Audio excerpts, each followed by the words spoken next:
UAP. It's the Uncovering Anomalies podcast. I'm Topher, joined as always by I Have a Need to Know Adam. Woo! World War III, baby. Also joining us, baby. Also joining us is Nick from Bitcoin Live. Welcome, Nick. Hey guys, Nick. Good to be back. Man, it's good to have you, man. It has been a while, yeah. Yeah, a good while. I've been busy, as you know. We've been talking before we went live, of course. Lots of stuff happening. We actually launching a new show, also about UAPs and Bitcoin and crypto and all that good stuff. And apart from that, trying to write, but things are just happening too fast. So it's hard to keep up. It is hard to keep up. Nick, he hates free time. Yeah, exactly. Nick, I hate free time. Yeah, yeah, it's a scarce asset. Hard to come by. I'm getting the older I get, the more I'm realizing that is like the second I have a minute of free time, I'm like, oh, I should really enjoy this.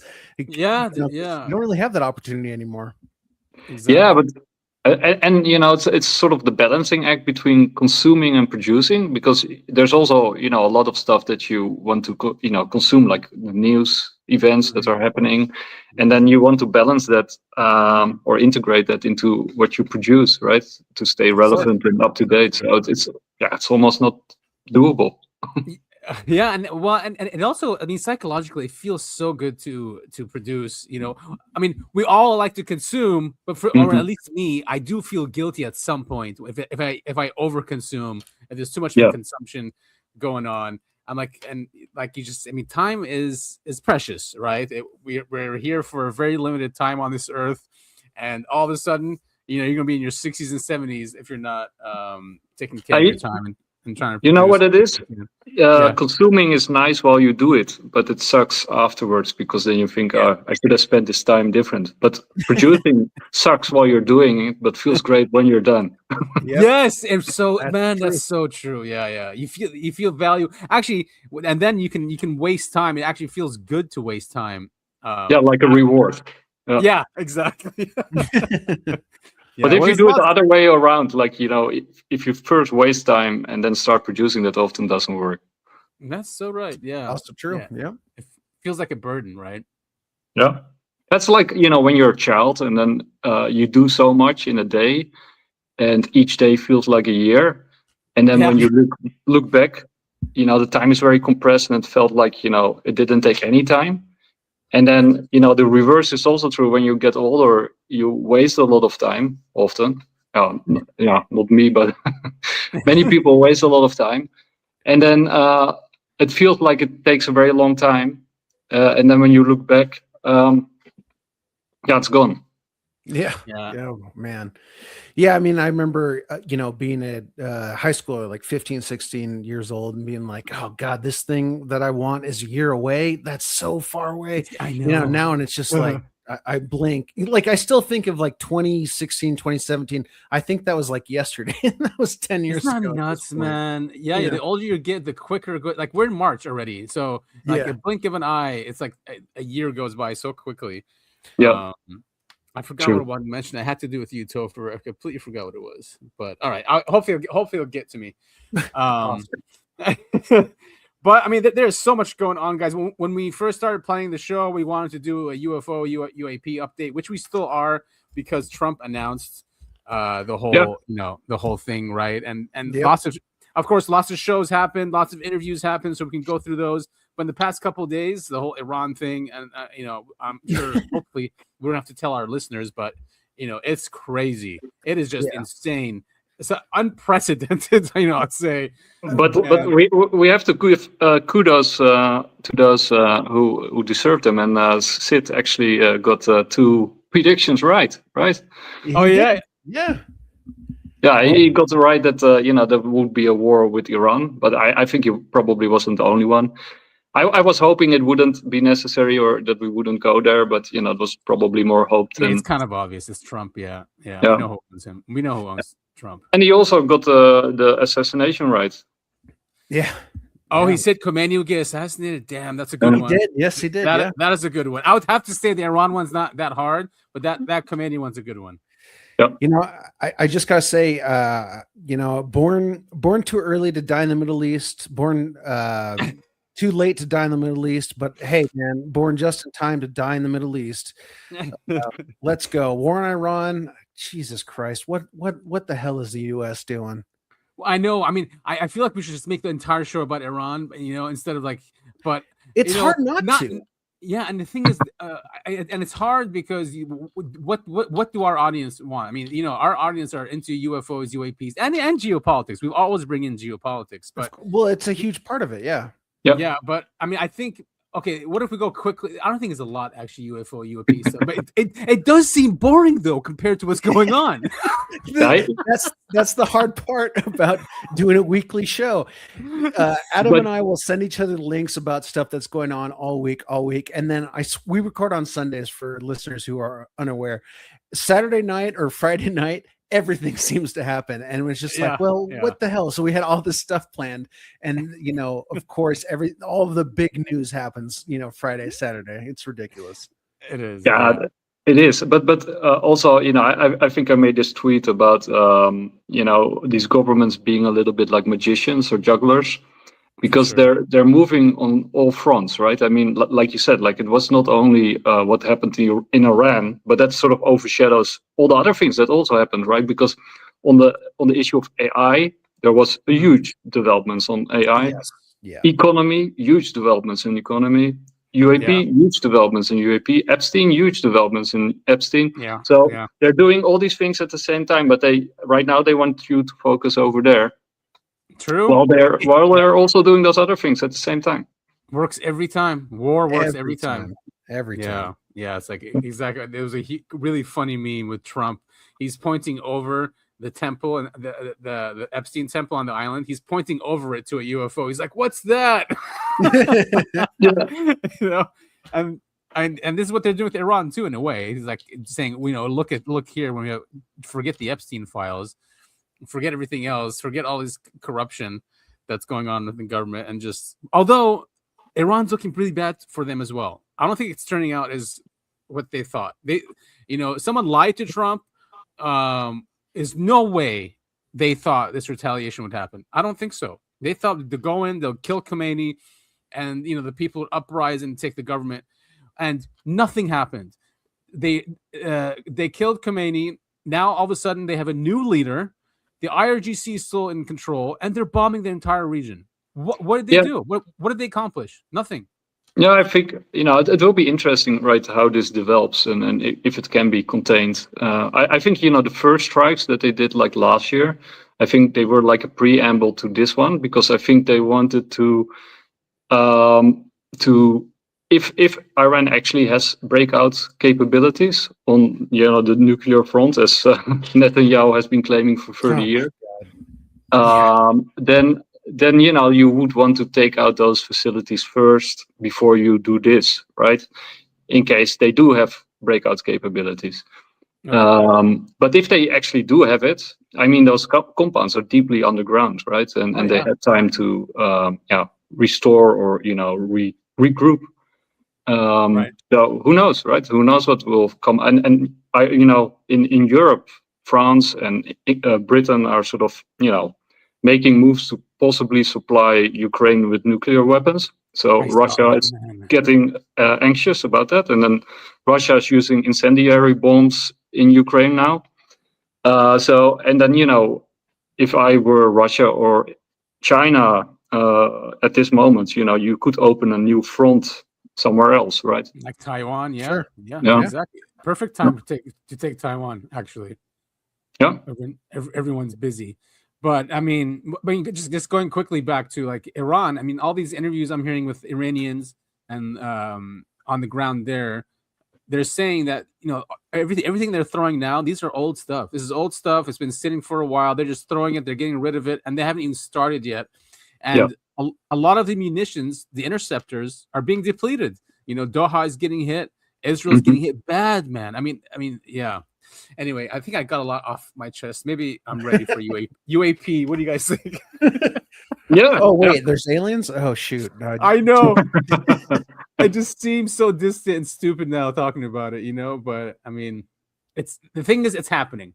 But I think I want to highlight one thing, or at least two things. Like, one thing I think you're right about, getting rid of those legacy weapon systems. I think that has been happening for a while now. That they are hard to upkeep, they're expensive, and they got newer and better weapon systems ready, right? Yeah. So that makes sense to me. And then secondly, what you see with when you look back in history is that wars often coincide or conflicts coincide with sort of as a cover or smokescreen or excuse for money printing, right? They often happen at the bottom of an economic downturn, and then you got an excuse for governments worldwide to start printing money again in order to flush the system, right? Because there's a war, there's a conflict, you need to step in. So, and at the same time, you had this AI. Basically, AI is now on the hockey stick. We're all now definitely on the hockey stick with AI. So you see deflationary pressure and cracks appearing in the American economy and Western economies, taking away jobs, dropping prices, destabilizing debt. So the money printer needs to start soon in order to keep the house of cards stable. So the war is a gift in that sense, right? Yeah. Did you hear what's happening with Anthropic and the Department of War, Department of Defense? Yes, super interesting. Yeah. I mean, which is, how dare they try to protect our privacy and the guy had an interview. He said we gave them 98% what they wanted. He said they wanted basically no limits. We can kill whoever we want. We can use it to do whatever we want, kind of thing. Yeah, our government saw the Terminator movies and we're like, hey, can we copy that? Like, what are we doing? I know. What are we doing? Like, just I'm sure they said screw the Constitution a long time ago. Oh yeah, and we can see it. But now Sam Altman is coming out and saying, "Oh no, they do protect our privacy and there are guardrails." And bullshit, man. I should probably cancel ChatGPT and go with Claude.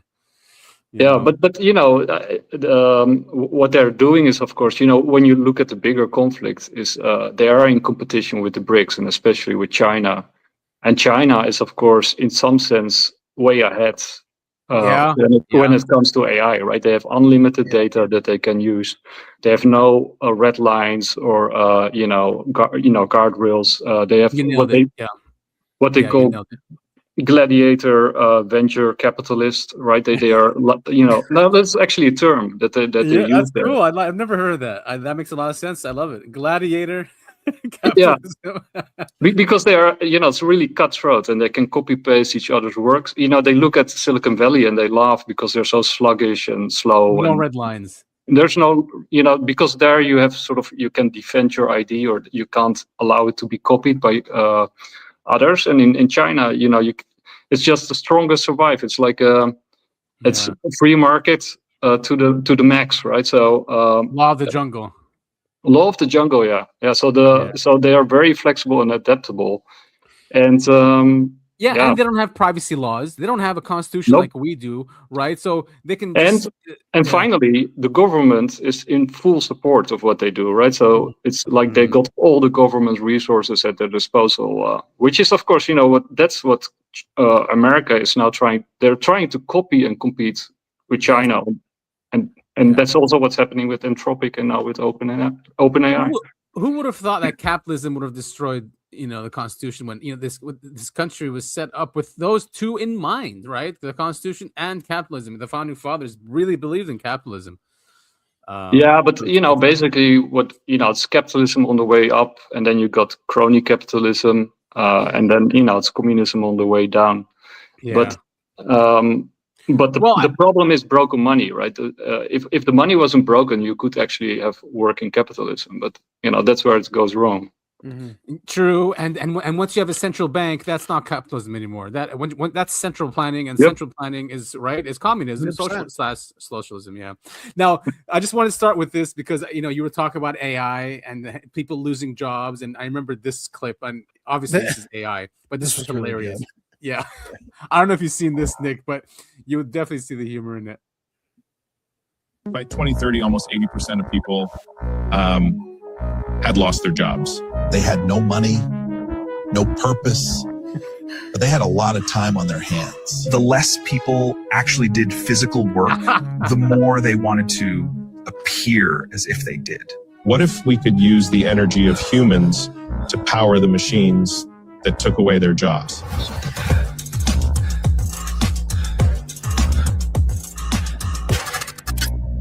Energem solved our need for energy and your need for purpose.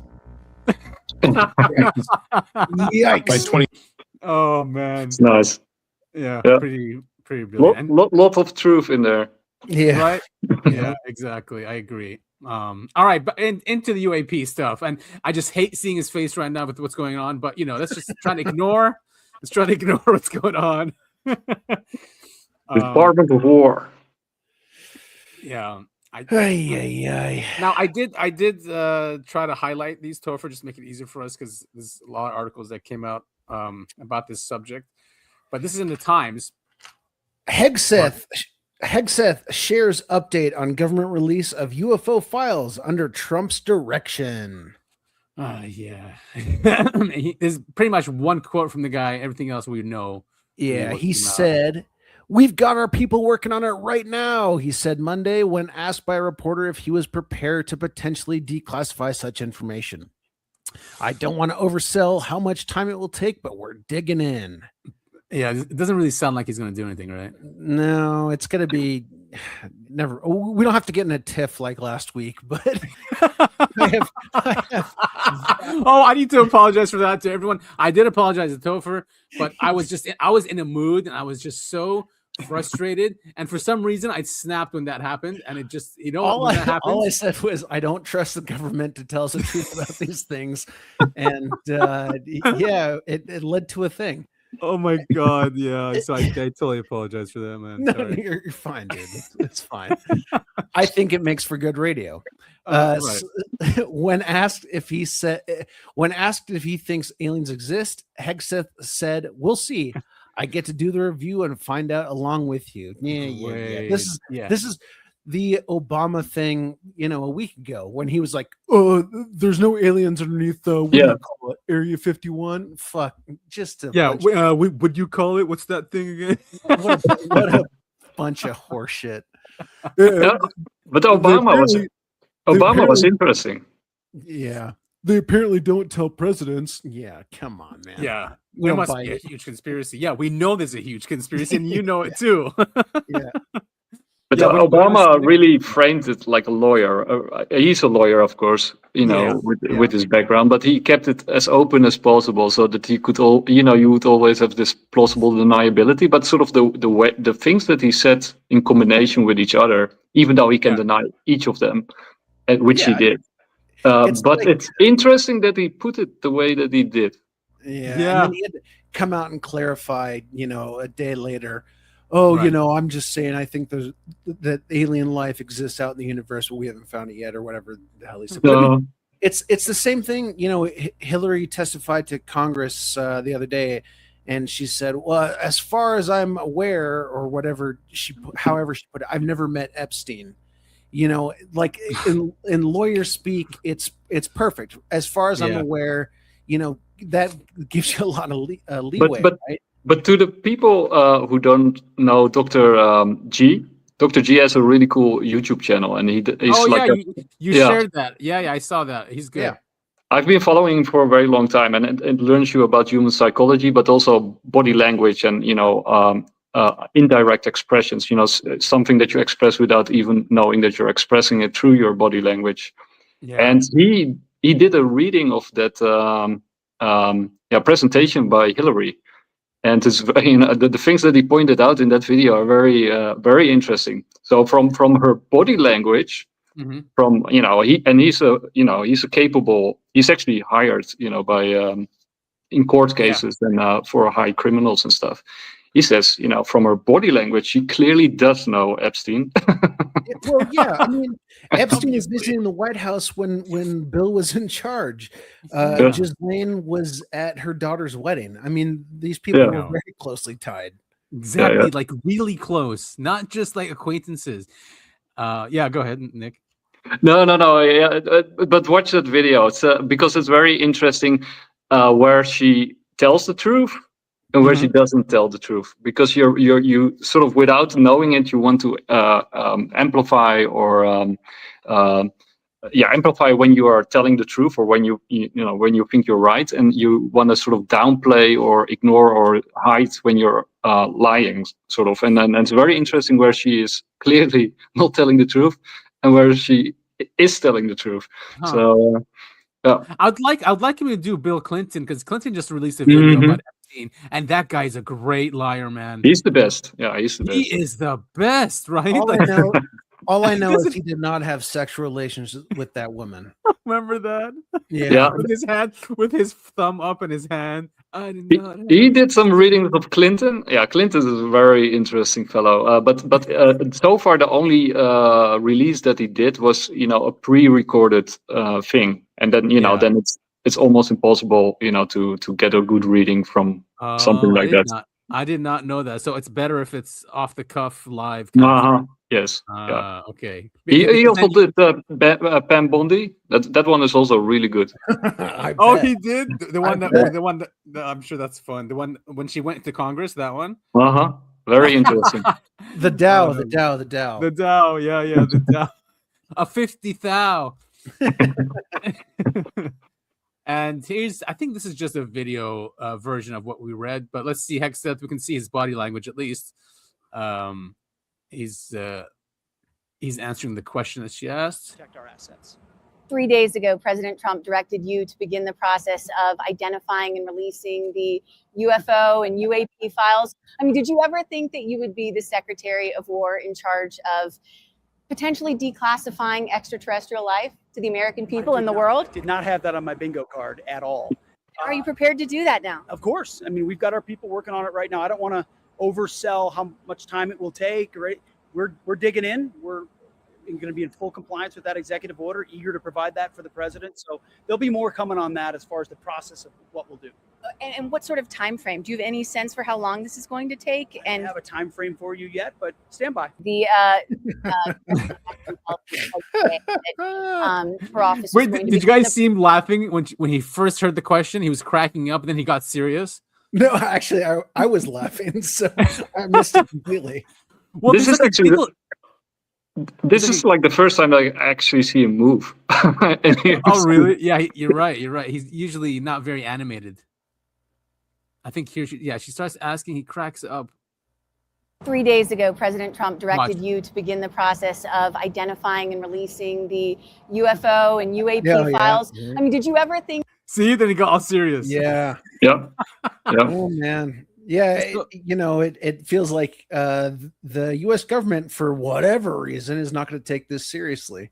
Right. Yeah. The thing is, this war is not going to help. As usual, when disclosure happens, something happens. In 2001, the disclosure movement, was a month before 9/11 happened, right? And that was the real serious one. They were all ready to go to Congress. They were all ready to testify, and then boom, and that's it. War on Terror happened. Everything got more declassified. So. Yeah, I mean, and credit to the American people. Everyone is so sick of government bullshit nowadays. Everyone is just we're up in arms about the Epstein files and UAPs, and we're ready, and they can start this war in Iran and do all this stuff in the Middle East, but people are still going to be like, no, I don't. This isn't another 9/11. You can't distract us from what we want. Yeah, I'm seeing a lot of that. Like someone's like, I don't care if World War III happens. I'm not forgetting the Epstein files. Yeah, and that's the right, in my opinion, that's the right attitude to have. It's mature for sure. Yeah, I think people shouldn't give up on the UAP files, not on the Epstein files, and I still think those two are intimately connected. They are. And as well, basically everything that's happening right now is connected, right? I mean, the economy, AI, war. Even Iran, because Iran, for them to implement like this new financial system and stable coin, they need the entire planet, I think. They can't have anyone not going along with the program. And they need Iran, to be in line with the empire. Well, at least with Israel hegemony in the Middle East.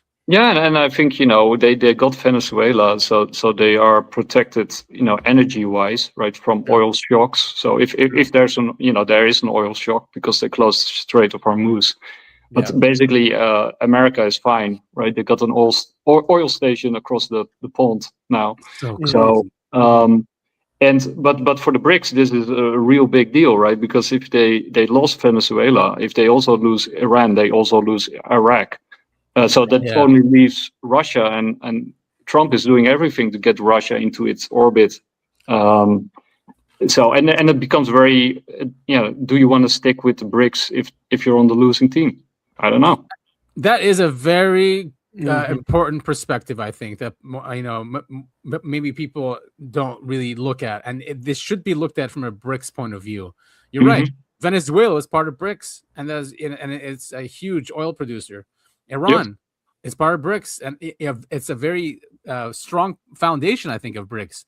You take those two down, what's left? And you saw leading up to the conflict, you saw China stacking up on oil for at least a couple of months supply, because I think they get like 80% from Iran, something along those lines. And America was stacking up on its rare earth minerals, which you also need for war, also for a couple of months. So we know from fact that they only can keep this conflict going for now, let's say, a couple of weeks, and then they either run out of oil or rare earth minerals, and then they have to get to the negotiating table. So this will be high intensity, and then as long as it doesn't escalate. But I think none of the parties really wanted to escalate it too far. But if they do have UAP technology, right, this might be a good arena to a good excuse to bring that stuff out, right? Yeah, definitely.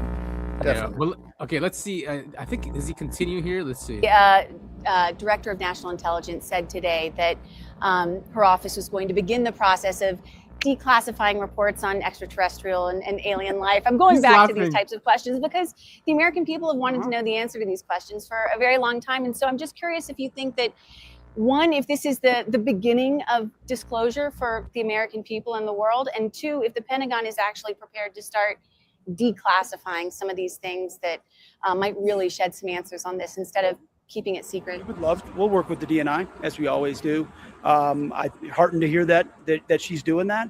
President Trump has been committed to disclosure on lots of levels, and he's made it clear that he wants answers on this. He's given us a responsibility to do it. We're going to be a part of delivering that. It'll be a deliberative process. We want to make sure expectations are going to be high, right? I don't want to overpromise and underdeliver, so we're going to take a little time to make sure we assess what this should look like and deliver for the president, for the American people. Thank you. He laughed again, if you noticed. I did, yeah. Just, man, you stupid goyim. Right. Exactly, you goys. Just unreal, man. Unreal. Well, let's see what comes out of it. I'm not gonna say that they're gonna. I mean, I feel like it's gonna be like JFK. Like, all right, here's 3 million documents. Good luck finding anything, right? Kind of thing. Dude, this is what I said last week. I think what they're sort of trying to do is, I think they're, because Trump is like a stage master, right? He's an entertainer in some ways. And I think they're really good at sort of setting the stage, building it up, and timing is everything, right? So, I think they're building up to a moment, and then they will release whatever they want to release in the way that they want to release it to the public. So I think they actually, my opinion is actually that they will release stuff that they will need to release in order to upgrade the U.S. empire into a space economy. Yeah, and I mean, like you said, Trump is an entertainer, right? And he has this huge ego. Obviously, he's a narcissist, and I think I'm saying when, not if, when the public opinion turns on, the conflict in Iran, he's gonna be like, okay, I can't be that president. I've got to be a president that did something, right? The Iceland stuff, whatever, Canada stuff, fine, whatever. So he's got to make his mark. That's just what a narcissist does, right? And so he's going to be the UAP guy. He wants to be the UAP president. But also I think he can't afford to lose the midterms, right? Because he will go to jail or worse, right? He's already. I think he's already lost it. If he doesn't fix it, I mean, the GOP, the Republicans, they've already lost 26 and 2028. There's no way anyone's going to vote for Vance or Rubio after what they've done in Iran. There's no way. Except the Democrats are in America. The Democrats are just as stupid, if not more. They're talking about running Kamala again, and then what they're going to put? Yes, she's. Dude. I'm gonna go live in China. or they're gonna. What I think is going to happen is they're going to push Gavin Newsom as the quote unquote normal president when he's just as much a psycho. Did you see in the news him saying, "Oh, I scored so low on my SATs I can barely read." God, he's talking to like people, a bunch of black people. So bad, dude. American politics. I can't even read. He was saying I got a 960 on my SAT, and I can't read like a lot of you guys. Did he say that? Like a lot of you guys or something? Yeah, man. Oh my God, so embarrassing. Yeah, American politics. I mean, we've said it on the show. Republicans and Democrats are two wings of the same bird here. Yeah, exactly. And it's the whole system is designed so no third party can enter and all this stuff. I could go on a long-winded rant, but I won't. But just Jesus Christ, what a joke! Yeah. Trump destroyed his legacy, right? And just to add to your point, Nick, is that he needs something. Especially after this. This is how is he gonna come back from this? And maybe this is a way, and maybe just maybe we might get something from out of this disclosure. Maybe not aliens, right? Because that'll hurt his donors. Sure, but it might be technology, right? It's like I joked in the group chat. I think what they're going to release is all of these UAPs come from Iran, and that's why they're invading. I mean, we don't really know what they're gonna release, but I think I still think that we're on the cusp. Let's say let's back up a little bit. All these wars that we have. So we'll back up a little bit further. COVID was basically peak globalization, right? Where all the countries were still working together and they were aligned, and if they had won. If the people around the world didn't push back, they would have won, and it would have been horrible. And then completely horrible. Yeah, it would have been transhumanism. Yeah, and then in my opinion, both the people pushed back, but also some countries woke up to the fact if we go down that route, then winner takes all. Then the US would be dominant and would win everything. Right. It's like playing Monopoly and then one person is cheating, which is the US, because they have the reserve currency of the world. And then if you can't stop playing the game, it ends up with the US winning everything, right? So the China and the BRICS, they sort of said, okay, we're not gonna play that game anymore. We're gonna play our own game. And then so after COVID, the first thing that happened, because they all need inflation, like tons of inflation, was war, right? Because that's how you usually solve this issue. So that was like the first war. But all these wars are basically AI wars. And because, in Ukraine, so you got Taiwan, of course, which is a huge semiconductor producer. And then you got ASML in Holland, right, which high-end semiconductor microchips. But in Ukraine was super important for neon gas. It produced like 70% of all the neon gas to make microchips.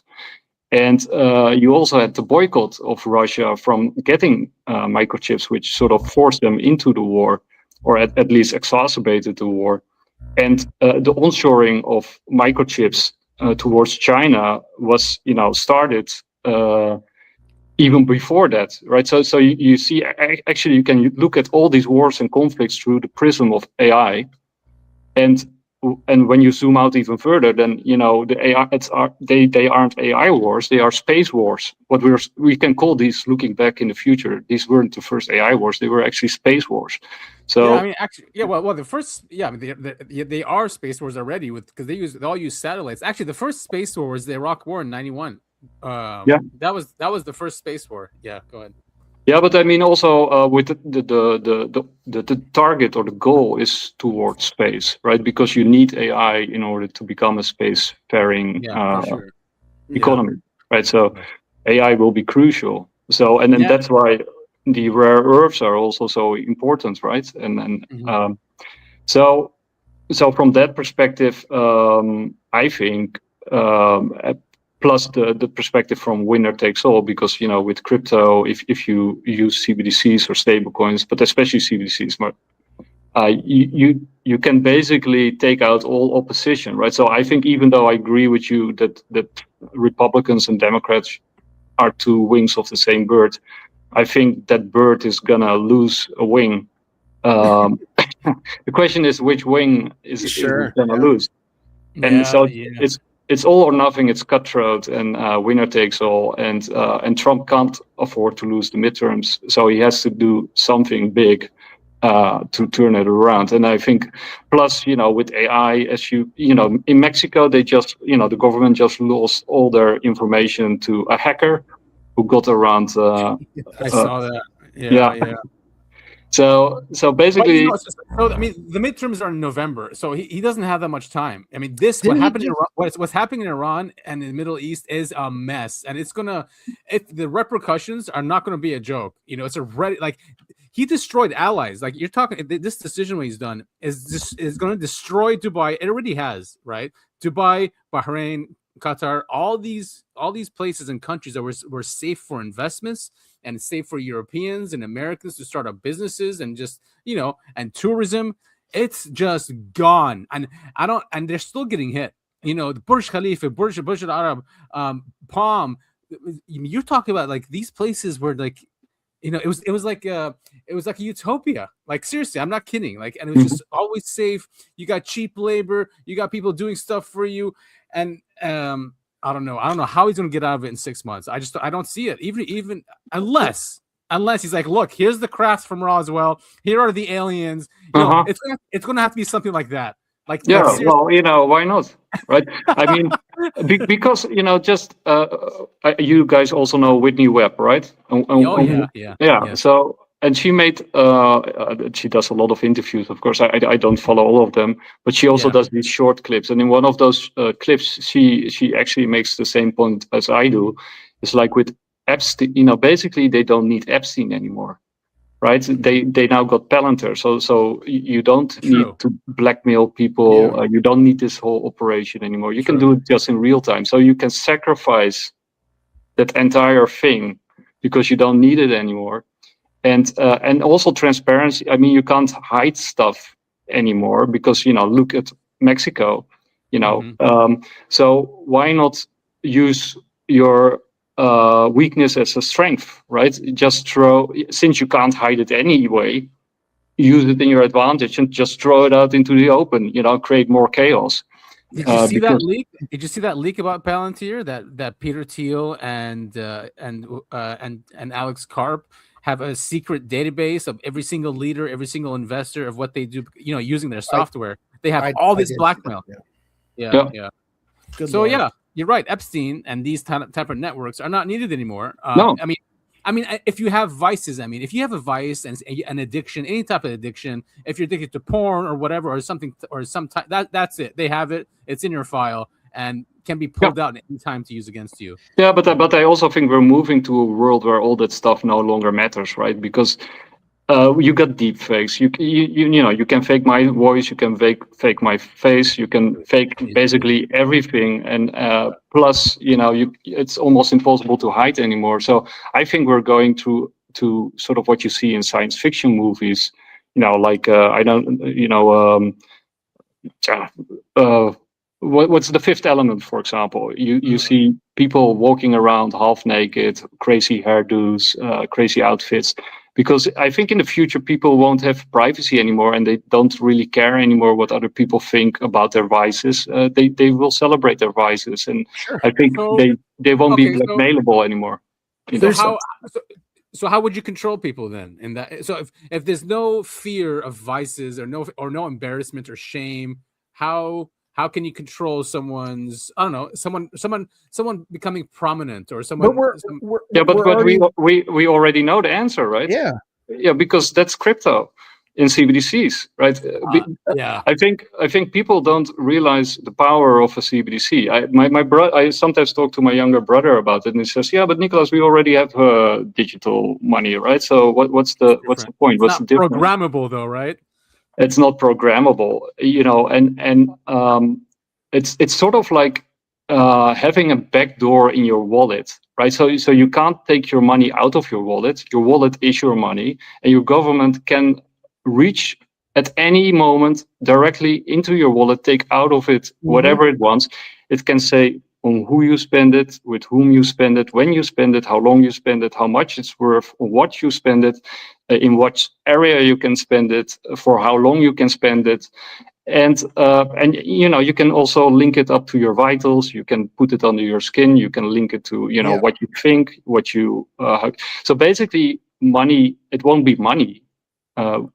It will be like points in the game. We can't allow CBDCs to happen. We just cannot. But it'll be social credit. I mean, you can't buy this. You can't go into this store. You can't drive your car. It'll all be part of the same. Yeah, it'll all be part of your, like you said, your wallet. I mean, once everything's connected to one another. I mean, it's the end of human freedom. It's the end of human freedom, and it's total. It's human enslavement. And could you imagine if they had this in COVID? They would have won. Exactly. That's the point, right? And it's no longer money, right? Because money, what money actually represents, if it's actually money, is freedom. Right? Yeah. I'm sure like the crypto community and the libertarian community, they will come up with other solutions to go around this. There's no way that they won't, because there are still a huge fraction of humans that respect and understand human freedom, right, and dignity, that are not normies. The normies will go along with it. I mean, like you said, like, whatever. I won't do anything bad. It won't be against me, kind of thing. But I go ahead. I go down that dark, evil path. I say, the government is working to identify and remove those people from society. Kill right? them. Right. Just want to take a quick break here and welcome Sid to the show. Woo! All right. Hey, Sid. Hey, yeah, sorry, but yeah. I'm just here as a war correspondent. We're all war profiteers now after this. Yeah. We're complete. Are you deep in the trenches? Oh yeah. Well, non-stop. To be honest, in last 48 hours, I just slept for 10 hours. Dude, same thing. Jesus. Same thing. Yeah. I was up the entire night until 7 a.m, like Saturday morning. I slept at 7 and only for a few hours. And then, same exactly. I went to bed at 7 and I think woke up at 10. Yeah, because I'm actually working with some of like big news channels, not news channels, like Twitter news coverage people, right? I don't. Oh, nice. Yeah. So I'm just like gathering some info and doing some things and keeping an eye as well for myself. So yeah, I mean, at the beginning of the show, or even before it started, we were like, man, how can we talk about anything else but what's happening in Iran? Especially how quickly it's going. But let's start with this Khamenei assassination thing. First of all, I think there was some traitor in IRGC who gave the information, because that was a very precise targeted strike. Wasn't he in the home though, or is that no? He was in the office in the meeting. Right after the meeting was ended and everyone left, he was struck. Also, nobody's talking about that, but Ahmadinejad is also assassinated. Who was? Ahmadinejad.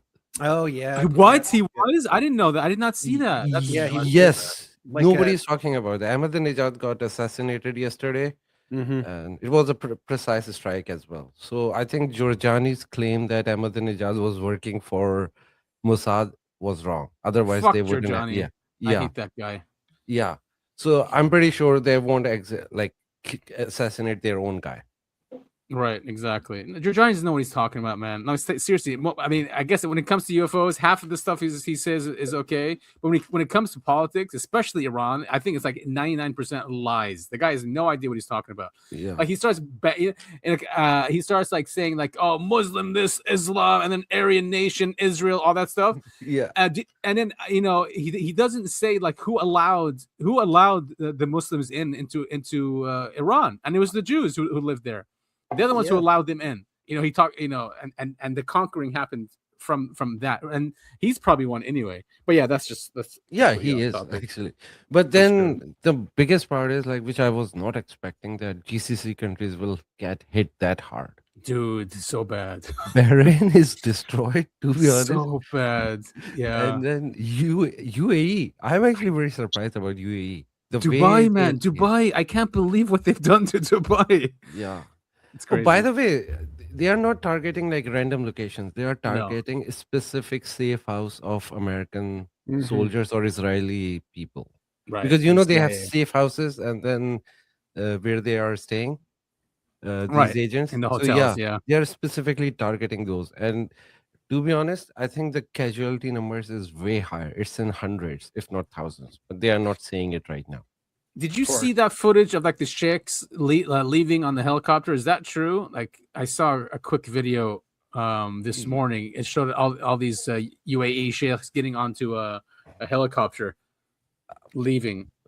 I think they are in bunkers, because I know that they did a meeting today on webcam. All GCC countries from their bunkers are doing that meeting. But I don't think sheikhs are in danger, because Iran is not targeting Dubai. They are just targeting Israeli and American assets. Yeah.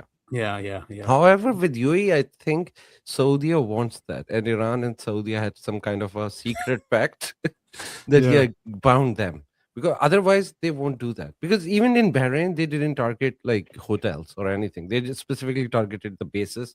There was one apartment. Yeah, there was one apartment that they hit. Right, there was, and they said that U.S. Marines were there. Yeah. But in Dubai, it's like everywhere.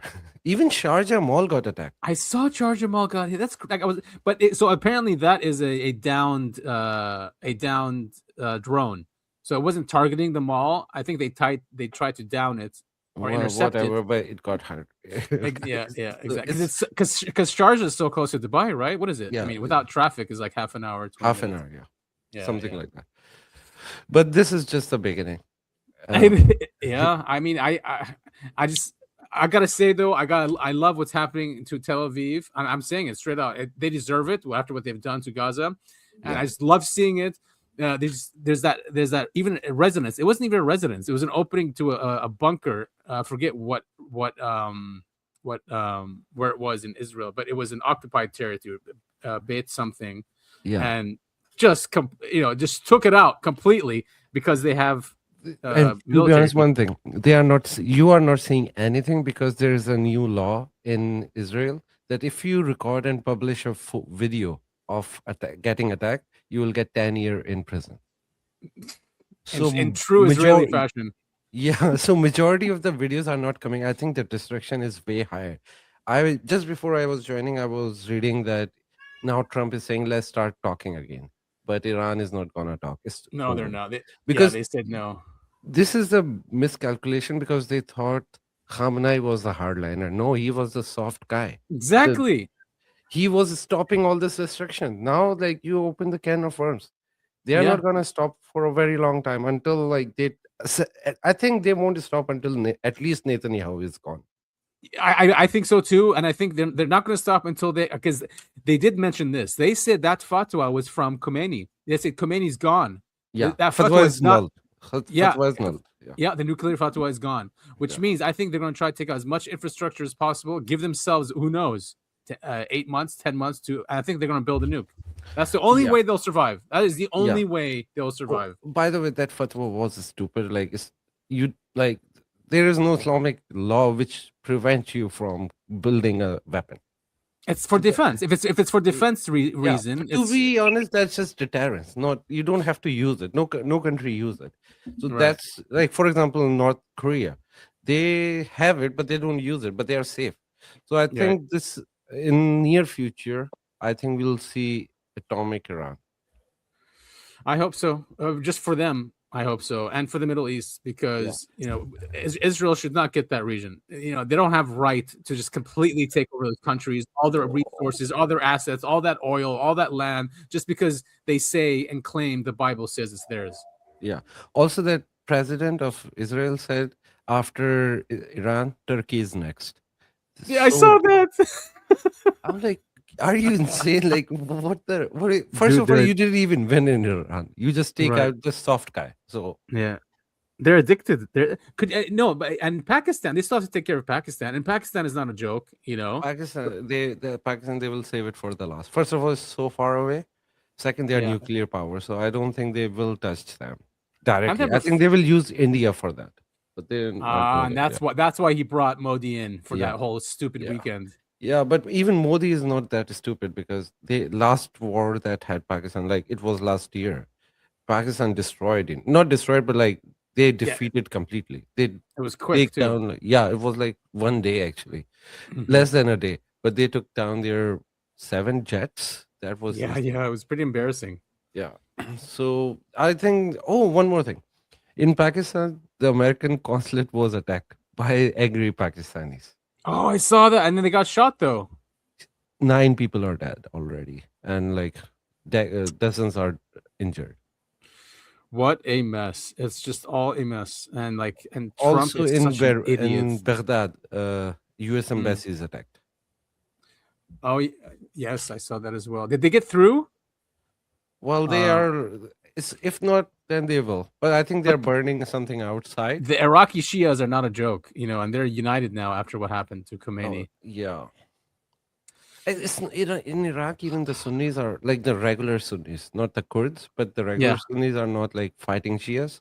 Mm-hmm. They are like kind of in unison. They work like together, because Iraqi Sunnis are Sufi Sunnis, and Shias and Sufis are very close to each other. Of course, yeah. I did not know there were Sufis. I remember when I worked there in 2003. They told me that they didn't know who was Shia, who was Sunni. They said we had no idea about these things until the Americans came in and started labeling them. They said we intermarried. It didn't matter. Yeah, Shia, like Sunni, Shias and Sufis are so Kurdi. common. Like it doesn't even, you can't even point out the difference. So they are very nice to each other. Yeah, but there is like an extremist group, right? Which is Salafi group. Of course. That is also in Iraq, which is ISIS. But other than that, the majority of Sunnis are very friendly with Shias. Of course, yeah. I mean, yeah. And by the way, even Kurds are not sectarian, because in Kurd you have everyone: Christian, Muslim, Shia, Sunni, all of them. The guy who told me that, by the way, was a Kurd, and his nickname was Abu Ari. Which means because the Kurds think they're Aryans or something, so that's what Abu Ari, right? Yeah, is an Aryan, and I'm like, wow, like I was so fascinated by that, like, yeah. Also, Nick told me about the blood moon, and he asked me for any prophecy, and turned out there is a prophecy for 13th of Ramadan. If there's a blood moon, that's a sign of end of time. Nick, do you want to elaborate on that? I sent it to you in the group chat. Oh no, not in the group chat. I think on the private chat. But on this Tuesday, there's a blood moon. So and we had Guy Malone yesterday on the show, and he's very much in astronomy, and because he also had the planetary. It was not really an alignment. But it was not really an alignment. It turned out, but the procession, I think it's called. Which is a more natural and frequent occurrence than I thought, but the blood moon is actually apparently special. And it's happening. It's happening in Purim too, right? Which is the Jewish holiday. Could be. Which is linked to Persia as well. Yes. Yeah. Purim. True. No, this is when Persia came and protected Jews from Nebuchadnezzar. From genocide. Yeah. Esther. Right. Yeah, and that's how they responded, right? Now look what's happening to them. Oh man, I hope Netanyahu is just gone. That will be just a glorious day if that guy's gone. Pipe dream. But But, yeah, I don't think it'll happen. People like him never die, right? Look at Cheney; he's still around. Right. I mean, no way, he's not around anymore. Wait, is he? I forget now. No, Cheney's dead. Chinese- Okay, yeah, Cheney's dead. That's right. But he lived through 4 or 5 hearts. Well, he doesn't have a heart, so he probably doesn't need one. Exactly. Like I joked, I think 2 weeks ago, he did it for the love of the game. Yes, he did. Hey, what's up with this James Fox guy? All right, so James, Yeah, I know he's just sitting there staring at us while we're talking. Hey about Adam, you've had this clip queued up for about 10 minutes now. Okay, let's go. All right, so this follows up after what Hexeth said, right, with disclosure. So James Fox says that they're working on basically let's hear it from him. There's going to be a press conference coming up soon with sitting members of Congress, part of the task force from both parties, Democrats and Republicans, and they are in the process right now of crafting the language that needs to come out of the office of the President of the United States. And that language will provided President Trump is willing to use that language, that will provide additional security, protection, immunity for the following whistleblowers. There's going to be a press. So they're giving immunity for the whistleblowers. Now, people have brought up that they should give immunity to the people who covered this up.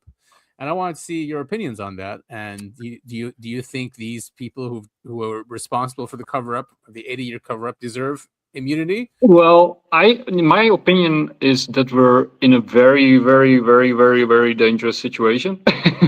Yeah. And that these people, if you back a wild animal into a corner, like a lion or a tiger, you have to provide a sort of an exit for that animal, right? If these people actually have access to these kind of capabilities and technologies, and you push them into a corner, who knows what they could do, right? I'm not a pro, giving them immunity, but it's sort of like a boil that you need to you have to find a deal, basically. Yeah, I think there's no other way, right? Because who knows? They blow up the planet. Yeah. Right? Yeah. So, what do you think? Me? Yeah. Oh, don't go to me. Do you think these people need immunity? No, of course not. No, anyone who's involved in a cover up like this, and and this extends to even the Epstein files, they need to be outed and ousted from their positions of power. I mean, I think about who is the guy that told us the government is spying on everyone? He lives in Russia now. Why am I blanking? Oh, it's Snowden. Snowden. Yeah. I mean, I look, that guy did nothing but the best he could, right? Showing Americans what was going on and ousting all of this information. And he's essentially on the run. He has been for however long it's been now. And look at Assange, Julian Assange. His life was ruined. Yeah. Assange as well. Anyone who tells the truth, John Kiriakou, they threw him in jail, right? Yeah. When he was, Manning. Fuck these people. Everyone who's involved in the cover up, UAPs, government spying, all this stuff. I hate these people. I truly do. I don't think they deserve any kind of protection or anything other than justice.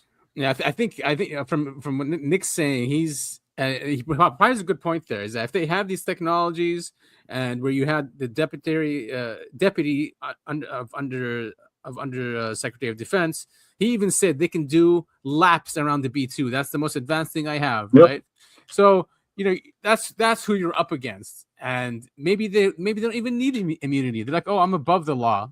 Right. Yeah. So I my argument, because I agree with Topher, right? These people are horrible, and they deserve what's coming to them. But in order to get this secret out into the open, right, you have to sort of create an opening for them to step out, and then What if you give immunity for the secrecy, but not for murders? I mean, because they have murdered. Yeah. So I think there will be something along those lines, right? For people who actually crossed a line like that, there will probably be punishment. But for the people who sort of held it secret, which is just as bad, as you see what has happened around the world because of it, they might have to get immunity in order to get this ball rolling, and also the eminent domain has to go probably. So. I mean, yeah, and I see it as a crime against humanity too. I mean, Sid, do you want to weigh in on this? Do you have?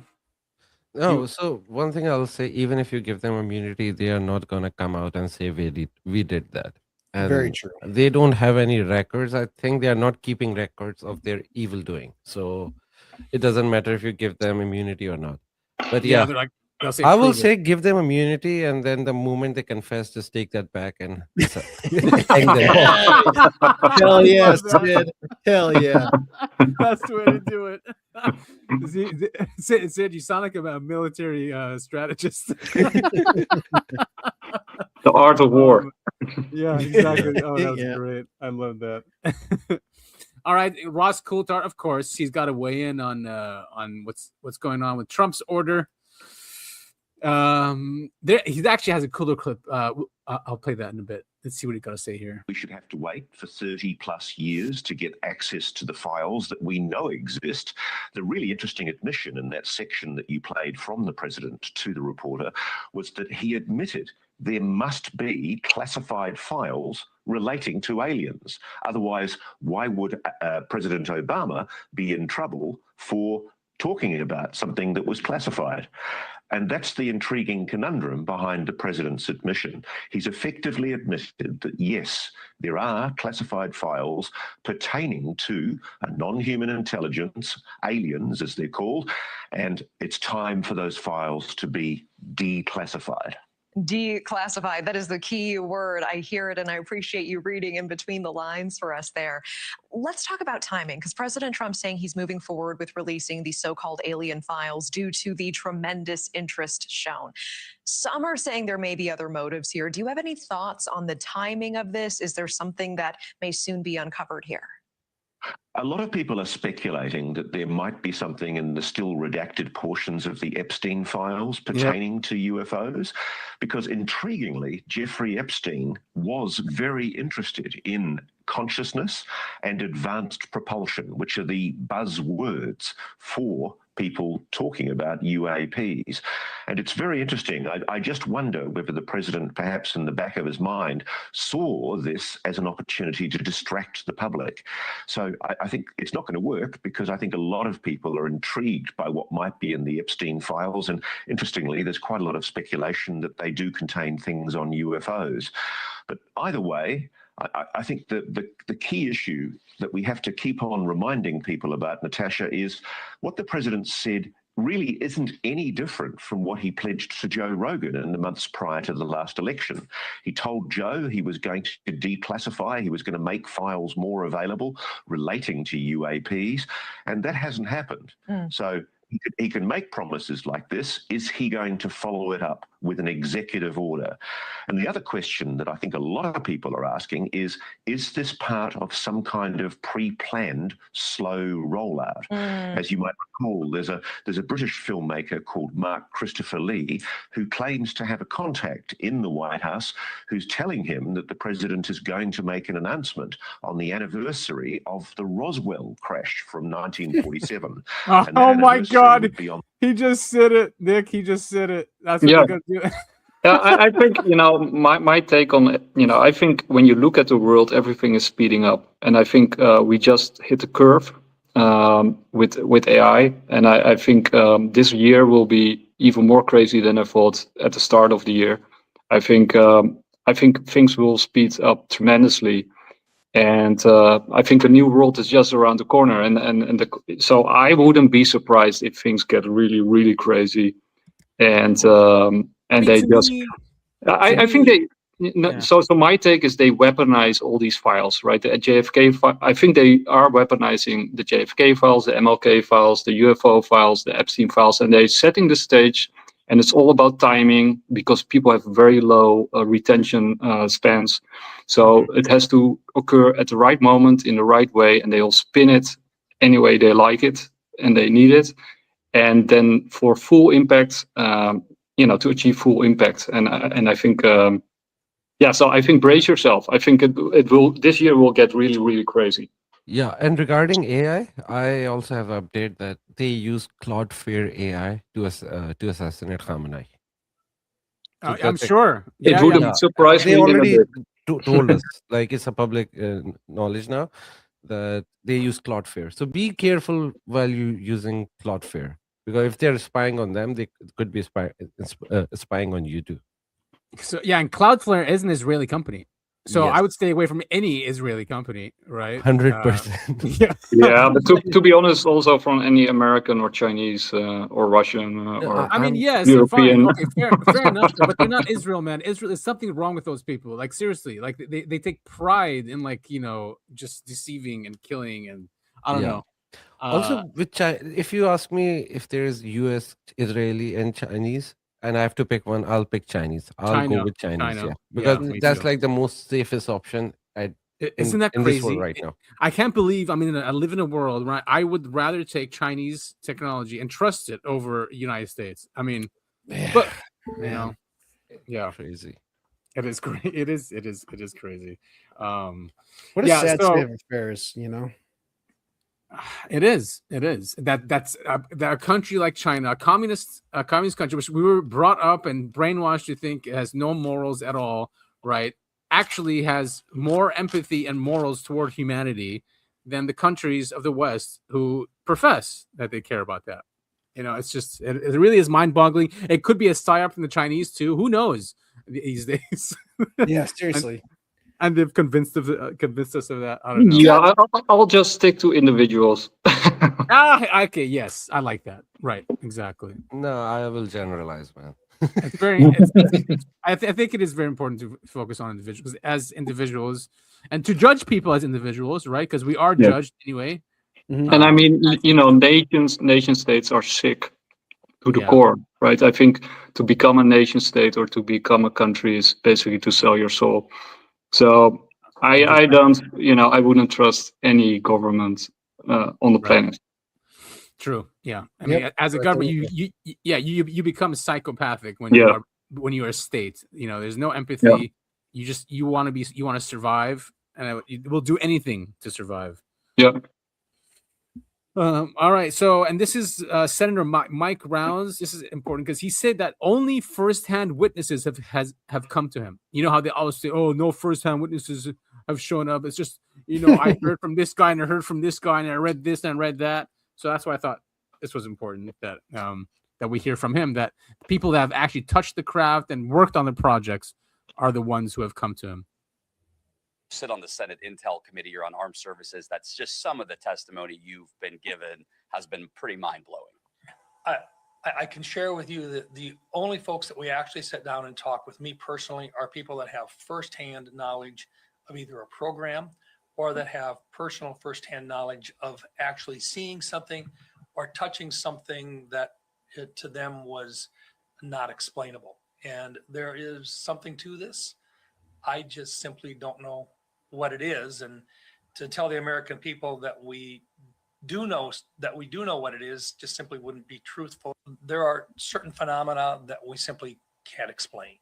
What we do know is that there are objects that are out there that have been caught on film by reputable, real members of the armed forces of the United States that we don't know the answer to what they are or where they come from. So I thought that was interesting. Isn't this the same information that we were quote unquote given in 2017? Like literally word for Pretty word. much, yes. It has not evolved since then. I mean, you're right.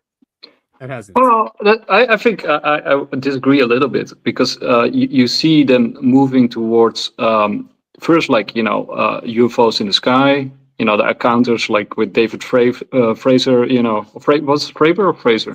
Anyway, Fravor, the pilot, and then and other pilots, confirming that these things in the sky are real and that you have a sky security problem. And now then we sort of move towards, people investigating the government, like David Grush. Basically, and something that I also want to highlight is, all of this started in 2017, like under Trump 1. right? Trump 1 was a gigantic accelerator of disclosure. Yeah, You know, it was. and David Grush is from the Space Force, right? He's connected to the Space Force, which was also started with Trump. So, but now, and then people say, okay, but what about first-hand witnesses, right? We were just talking to second-hand, people hearsay, right? So people who spoke to other people, Right, and now we're now moving towards people who are actually touching the craft, and so I think they are creating this sort of momentum towards actually releasing the real thing, but you want to get people on board before you release it, because if you just release it out in the public like a film or a video or a picture, people will say it's fake, right? Yeah, no, I understand, and I guess there is something towards, you don't give people the whole cookie, you give them bites at a time, so they can understand it.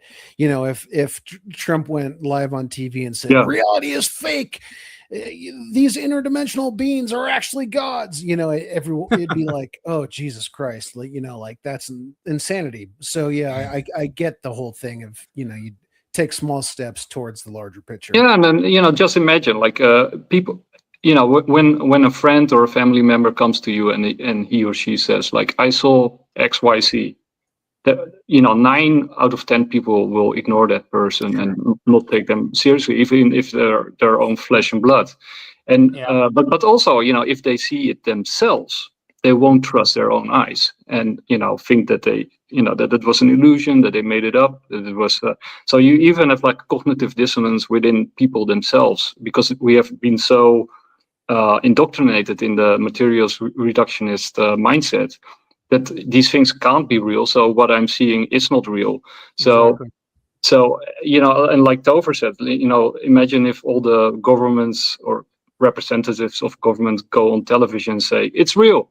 Now we know what's in the Epstein files. Would we trust what they say? We would say, oh no, it's Project Blue Book, right? Or fill in blank, right? So you actually have to accustom people to this reality, like this possibility, and I think the whole sort of YouTube influencer X movement of these sort of real and fake grassroots investigators that are genuine, but also paid by probably the Peter Thiel groups to bring out this as much information as possible, so that, because you want commitment and consistency, right? Like Robert Cialdini says, you want people to. You first want them to commit to something before you can reveal the whole thing. So you start with little things, and then you say, if you accept this little thing, then you also have to accept that little bigger thing over here, and then you have to accept this really bigger thing over there. But you have to build it up, right? Yeah. Otherwise, it doesn't work. Yeah, and we'll show. I mean, Psychology Today came out with a great article. We can skim it as well, and they go through the psychology of this, and they're trying to prep people up. Psychology Today is a huge publication, so they are part of this, and they're trying to get people ready for disclosure, which I think is very important. That's very important work they're doing, and that's and like what you mentioned, you have to, if you're going to do this and you're serious about it, and you don't want chaos, and you don't want people going insane. You have to do it, or to ignore it, or exactly, or to ignore it.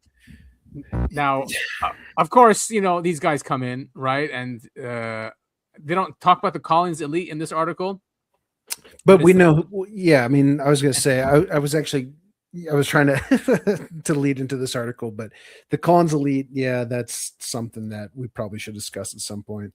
Yeah. Trump faces Pentagon revolt as "quote unquote" demon fears stall UFO declassification bombshell. Insiders claim religious anxieties and interdimensional theories are slowing the release of the long-awaited UFO files. I mean, enough of these religious fanatics, trying to control, our society, because they know better, right? I mean, look what's happening in the Middle East. It's these same mentalities, right? It's all biblical, and Israel deserves that land, so we have to go and destroy all these countries. It's the same mentality. Don't trust these people, is what I'm saying. Yeah, Adam and I have talked about it on the show many times, where all these, in quotes, insiders, they say, oh yeah, I know the truth, but we can't say anything because it's too dangerous or whatever. It's just like, you don't get to decide that, man. I mean, the Collins elite basically believe that if this is disclosed, that Armageddon will happen. And that's why they don't want, basically it raises the awareness of society to the reality of this. And once that happens, it becomes real. And then they're saying, and then they're demonic, so they are going to enter our world, and that's the apocalypse. Ridiculous. Yeah, no, but I do think that the latter part of the sort of what you said at the end, I do think there is something to that part, right? Of course, of belief. Yeah. You mean, yeah. So people have to believe it in order to make it a reality, and I think that's also sort of echoing what David Icke is talking about, like the sort of this reductionist materialist mindset that we have is actually blinding us to like 99% of reality, and we need to break free from that. And when we break free, then maybe that reality can also more easily enter into ours, and there might be like a back and forth or a sort of reinforcing feedback loop. I love David Icke, man. I just want to say I was going through a really hard time after 9/11 happened. I was still in college. I was in DC. I was going through a really bad time, and I picked up a book from him. I was reading Jim Marrs, and I forget what Jim Marrs book I was reading, but he was referencing David Icke so much in that book. I was like, who is this guy? And when I went to go to the library, yes, he was in the library, David Icke books. And it was a book called And the Truth Shall Set You Free. And I read it, and dude, it changed me forever. And I owe him a lot. So yes, he's a great dude. Yeah, he's a great guy. Yeah. By the way, regarding demon and religious fanatic people stopping, I don't even think they're religiously fanatic people, because if you are religious, you already believe in demons, and everybody knows about demons. So just getting verified from US government won't change anything. Yeah. Interesting. Exactly. Interesting. Yeah. So exactly, right? So there is some other thing going on. I don't think it's a demon fear, because all they're religious lying. people believe, all religious people, including me, believe in demons.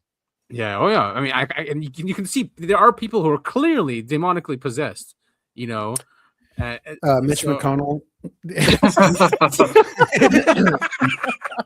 he's clearly possessed by some sort of turtle demon. Dick Cheney. Dick Cheney. Oh, definitely Dick Cheney. Right. Remember, and who's that chick that was mouthing off? Yeah. In Congress. We played those videos when Sid was on the show last time, where she's sitting behind someone who's giving testimony, and she's all coked up. She's mouthing his speech. Demonic. Yeah. But there's also studies, right? I mean, people who are very fearful, who are they actually see less of the world. They interact. They actually there's actually a reduction in sort of capacity and perception, and sort of strong individuals, people who are very self-confident or happy, and who are standing in the world as in full confidence. They actually see and interact with more of the world, right? So. And I think that's one of the reasons, of course, also why they keep us fearful. Not only that we're easily manipulatable by playing into our emotions, and that that they can steer us, but I think we actually literally see less of the world, because when you look at the research from the case of ganglia from what's his name, the molecular biologist Nolan. Oh yeah, Gary Nolan. Yeah. Gary Nolan. Yeah. So basically, what he's finding is that people who are more open to the world, who are more curious, actually, literally see more than they are more likely to see UFOs, and UFOs who interact with those individuals. I believe that. I believe that. Yeah. Totally. Yeah, me too. You know what's a good example of that, Nick, is when the Europeans landed in South America, right? The Mayans did not see the ships, but dude, I love this story. Love it. Yeah, and the only ones who saw the ships were the shamans, because the shamans were open to the idea of other right, intelligent in this other realm, and they have to tell the people, those are boats that are coming. Yeah, it's crazy because they're like, the water's moving weird. What is going on? And yeah, they had to go get a shaman. Yeah. Shaman's like, there's boats out there, people. There's boats. Like they could, yeah. I mean, man, I love that story, Adam. Thank you for bringing that up. I mean, maybe UFOs would just show up if people just start believing in them. Maybe they will just all of a sudden appear because the belief is there. Wow. Yeah, and I think that's also with the UFO cults. I think that's why they're monitoring and are infiltrating those cults, right? Because they are probably literally summoning UFOs. So they have to keep a close eye, and they have to control and contain those cults in order for it not to spread. Like it's like a virus, right? A religion or a cult are like viruses. So you have to contain those if you don't want it to spread. So very interesting. All right, so they kind of have. The whole demonic thing doesn't make sense, but they kind of have a point, right? Where it can get out of control, basically. Yeah. But also, like what they said in 2017, like the whole we don't control our airspace angle, and that's why it's a national security issue, makes sense, right? Because they don't control their airspace, right? They don't. No, they don't. Exactly. So if people become fully aware of what that actually means, like we're not in control, right? And these are control freaks. We're ruled by control freaks, which are psychopaths. So if people become aware, our government is actually not controlling everything. Like, I mean, also, with your police officer around the corner, do we really believe that these people keep us safe, right? They always show up after it happens. And then, 9 out of 10 times you are the criminal, right? So in what way it's more the belief that they are there that gives us a good feeling that we're safe. But are they actually helping with safety? But if you live in a small community, you would probably be much safer than having a police headquarters around the corner, which doesn't show up when something happens. Right, exactly. Yeah. I totally agree with that. So I mean, belief plays a huge role in this, and honestly, I think it ties into. Can you go back to that? I'm going to link it here. Go back to that last article. Yeah, some Pentagon figures believe the UFO phenomenon may be linked not to extraterrestrials, but to interdimensional entities. So all of this stuff coming out about Epstein recently, they're essentially all ball worshippers, right? Yeah. Like it's crazy that all of this is connected. I think Adam and Nick, both of you have said, all of this is connected, over and over again throughout the show. Definitely. 100%. Yeah. 100%. And that's why they don't want you to pull those threads, right? Because it's all connected. So if you start pulling Epstein, or you start pulling JFK, or you start pulling UAPs, you start pulling all of those things, and it quickly unravels, right? And then you have to start assassinating people again, right? And it's not exclusive, to them. And that's what they want to keep. They want to keep this exclusive to them. They want to keep this relationship with whatever these entities are to them. And not because once individuals start believing in this and really believing in this and start communicating themselves, nothing's going to stop you, and nothing's going to stop a communication channel happening. And it's also very interesting when you sort of take a philosophical perspective, because you got the Enlightenment, which started like in the 17th century, in France, and that spread all over Europe, and then eventually all over the world. But so that's where we get via Descartes this sort of materialist, reductionist, measurable positivism that is ruling, the world that we know today. But it's very intriguing that at the top, the echelons, like the elite, they kept this irrational Baal worship. What the hell are they doing at the top, right? There was no occult. The occult survived, and it went two ways, right? It went to the bottom, where you got small groups of people who still believe in this stuff, like witches and these small enclaves of people who still believe in the occult, and at the very top in Hollywood and in with our rulers. So So it's almost as if our school system and our entire society is sort of created in order for normal people not to believe in this. Exactly. But the people at the top and those at the bottom, or the people who are the schizos, so to speak, in society, yep, they know it's probably real, and they already connected all the dots. And right. And if you do want to be part of that, you have to join the occult. You have to become a Freemason, a Rosicrucian, whatever it is, right? And get initiated, right, and approved, and then you get the knowledge. Yeah, it reminds me of that. I honestly don't know who said it, but that quote where you may not believe in demons and angels and all that stuff, but the elite do. And right, yeah, it's a great one. Yeah. So what do they know that we don't know? Right? Yeah, exactly. Yeah. So here's that Psychology Today thing I was telling you guys about. I think it's cool that they're doing this. It's a service for the people. Sure. Trump orders UFO disclosure. What does it mean for us? Distraction. But I like that they're laying at least a foundation, because Sid, that a lot of people are going to go crazy with this, right? There's just so many, there's a lot of normies out there, and this is going to be a shock. So yes, distraction or not, I think this is doing a service to those people. Yeah. No, but you know what I'm thinking right now? When they're gonna get pounded by Iran in Middle East, they will use UFO files to distract people from all the US soldiers' death. I think this is their plan. They have to, or yeah, they're and being in that, humiliated. but because of that, I think we get the real UFO files. So they want like a big revelation that there are aliens and they are in communication with us. I don't know. Were you in the show when me and Nick were discussing this? We were saying that basically Trump has destroyed his legacy, right? He's not going to. There's no way they're going to win the midterms or even the presidency after what they've done in Iran, right? No one wants Vance, no one wants Rubio, and I said only if they bring the actual Roswell craft plus the aliens that might work. And Nick's like, yes, that's not even that gonna work, to be honest, because at this point people will take those files, but they are not voting for them again.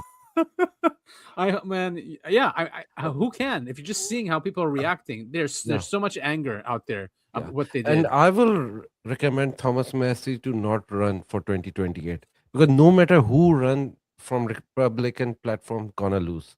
This is like 100% defeat for Republicans. Mm-hmm. So. Yeah, the GOP's dead. Well, I think what might happen, and I don't have a crystal ball, and I might be totally wrong. I'm just a dude with a YouTube channel, but so I think what could now, first of all, I think it will be a crazy year because I think AI is now totally out of control. Mm-hmm. So that will be a thing moving forward into the year. I think the Iran thing can't last for very long, at least not for America and China. So, but Iran is a different story, right? They're fighting for survival, so they might continue this much longer than we realize, and it might spread right to Europe and to other places, Taiwan. So I don't know, but with the midterms, I think Trump will do whatever it takes for him to stay in power, because otherwise he's gone. He might not allow voting anymore, right? So I think plus what I said, like this is actually this is an AI space war that we're in, and everything is at stake. That's how I see it. I think Trump has aligned itself with the U.S. military, and they want to retain American sovereignty in the world. That for them that means a kind of like isolationism. I think they're retreating, right? I think you see a clear retreat, but the retreat also means an expansion. I think that what they want is Latin America, the whole of America, including Canada, Greenland, and an alliance with Russia. And then you got a connection from North Pole to South Pole, and the rest of the world. I think they don't really care about that anymore. And then start a space-based economy.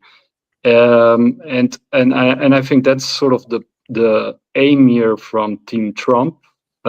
and I think they will do whatever it takes to get there. And that also needs to that means if I'm right, it also means that you have to sacrifice or get rid of all your opponents. So that would be the Democratic Party, and that would probably also mean that you release the Epstein files in a particular way. You will spin it in a particular way that it's devastating for the Clintons and the Obamas and all of them. And then you will also release the UFO files via the Epstein files, because the Democrats have been they accepted. They are demanding for the release of the Epstein files. So if you release them, they can't say, "Oh shit, that's not what I meant." So then they have to accept whatever truth comes out of the Epstein files, even if it's incriminating to them. I think they're betting that they won't be released because it would be incriminating for everybody. But I think they will weaponize it and spin it so that the opposition party will lose, and then it will lead up to the UFO file, and then they will release from the UFO file whatever they need, which is mostly tech, but I think they will also release alien stuff, because you're going into space. So if there are aliens, like with spaceships and stuff, then they'll that might also explain why we haven't been back to the moon, right? Why haven't we been back to the moon? So there is also something over there. Supposedly, we haven't been back to the moon. Yeah. But Nick, I want to say this: you live in Republican Candyland. This is not happening. the scenarios you're building will never happen, no matter whatever they do. Even if they release every Epstein file and arrest every culprit, they are not winning. The people's mind have been made. The only way they can win this election is by not doing an election or rigging it massively. Yeah, like martial law. There might be something happening, and this is scary, by the way. In Texas, I don't know if you guys saw, there was a huge shooting.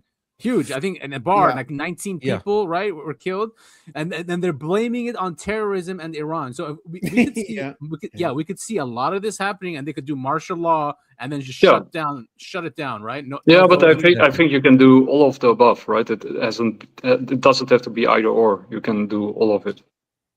I mean, if they don't, Trump is they're going to lose the midterms. Trump is going to be impeached. 100%. He's going to be impeached, right? No, that's not going to happen. And possibly jailed. So now you have to put yourself in his shoes. He is in power, right? He's one of the most powerful men in the world. He's a psychopath. He's a narcissist. So, and look what he just did in the Middle East. He's destroyed it with his decision to go and do that. So I wouldn't put it past him to do. And it's illegal because you need to get approval from Congress. He didn't even consult with them. So. No, he doesn't care. He's in a big mess. There is an absolute reason to impeach him.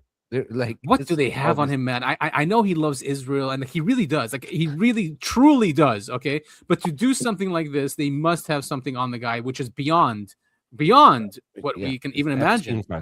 Right? I think they have the videos. He's such a blowhard. I'm honestly of the opinion that they don't have anything on him. He's just an insane person. You know what I mean? They don't need to blackmail him because they'll just say, hey, go bomb Iran because it'll make you famous or more famous or get you money or whatever, and he'll just do it. Or maybe they have it and Trump want to get out of this mess, so he attacked Iran, so Iran will destroy Israel alongside with their tapes. This is I like that one. That was also my take. I think Trump is using Israel in order and giving it the rope to hang itself. That's also my take. Get off my back. Yeah, because you know what happened today? They backed off all the U.S. Abraham Lincoln fleet.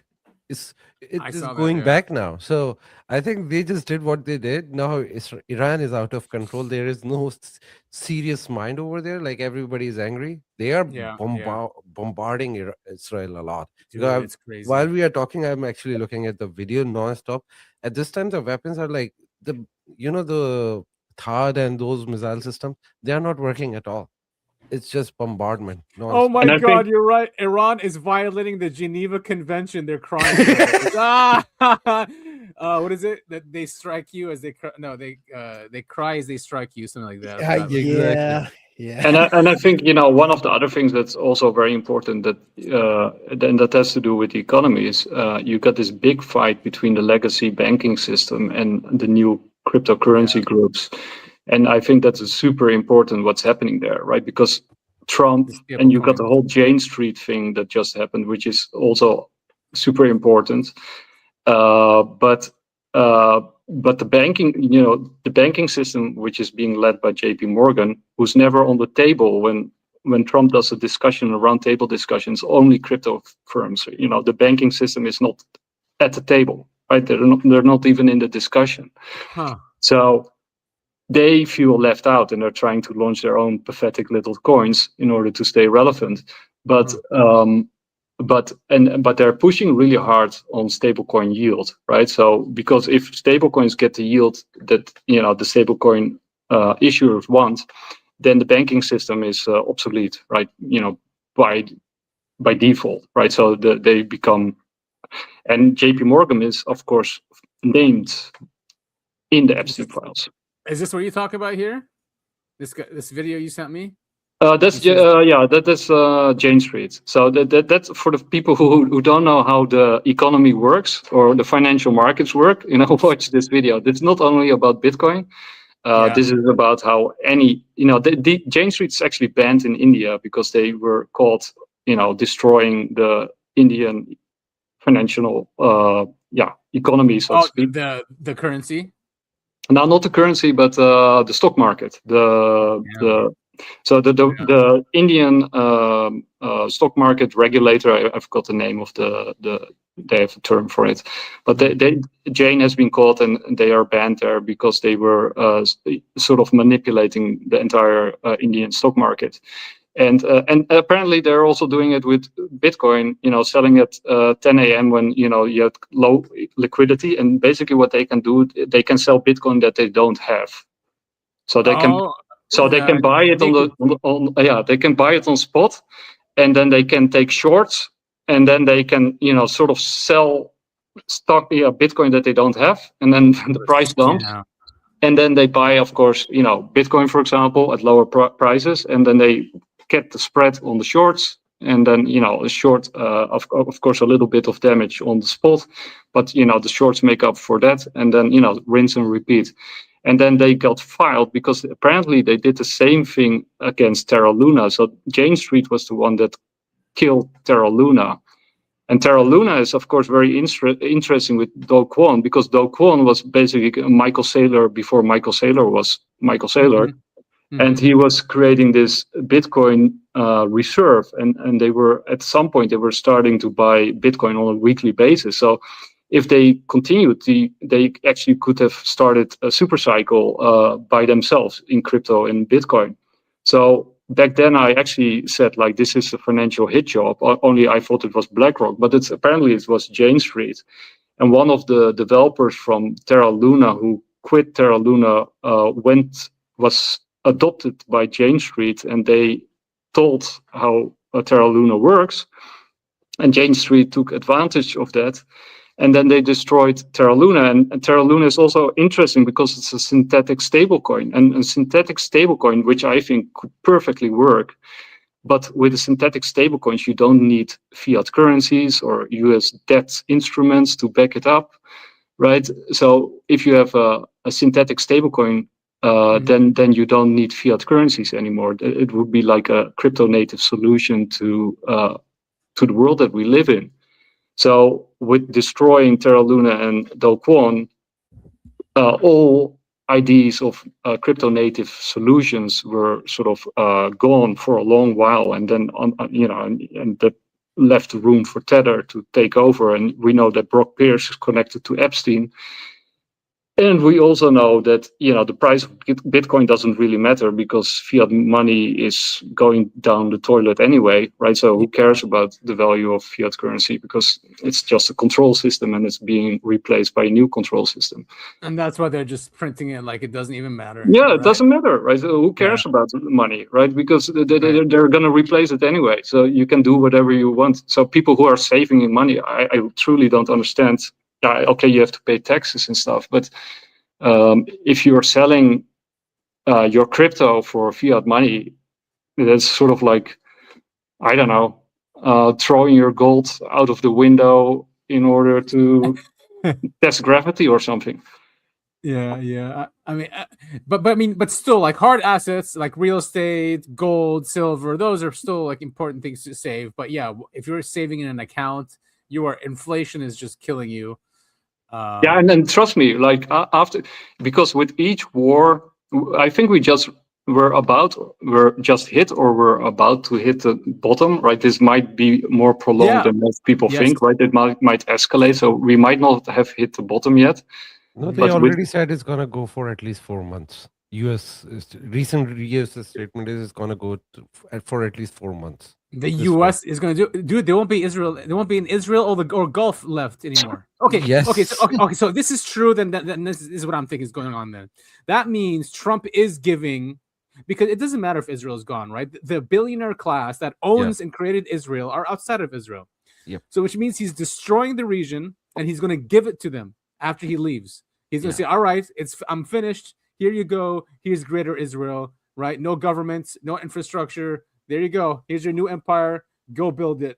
I did what I did." And I think they don't mind their bases get hit because they're planning to get out of Middle East anyway. So they have a good reason. Yeah, all the bases are destroyed. Where are we gonna stay? So they're gonna back off. Yeah, and that's where I agree with Sid. I think they're not that interested in the Middle East anymore, right? So.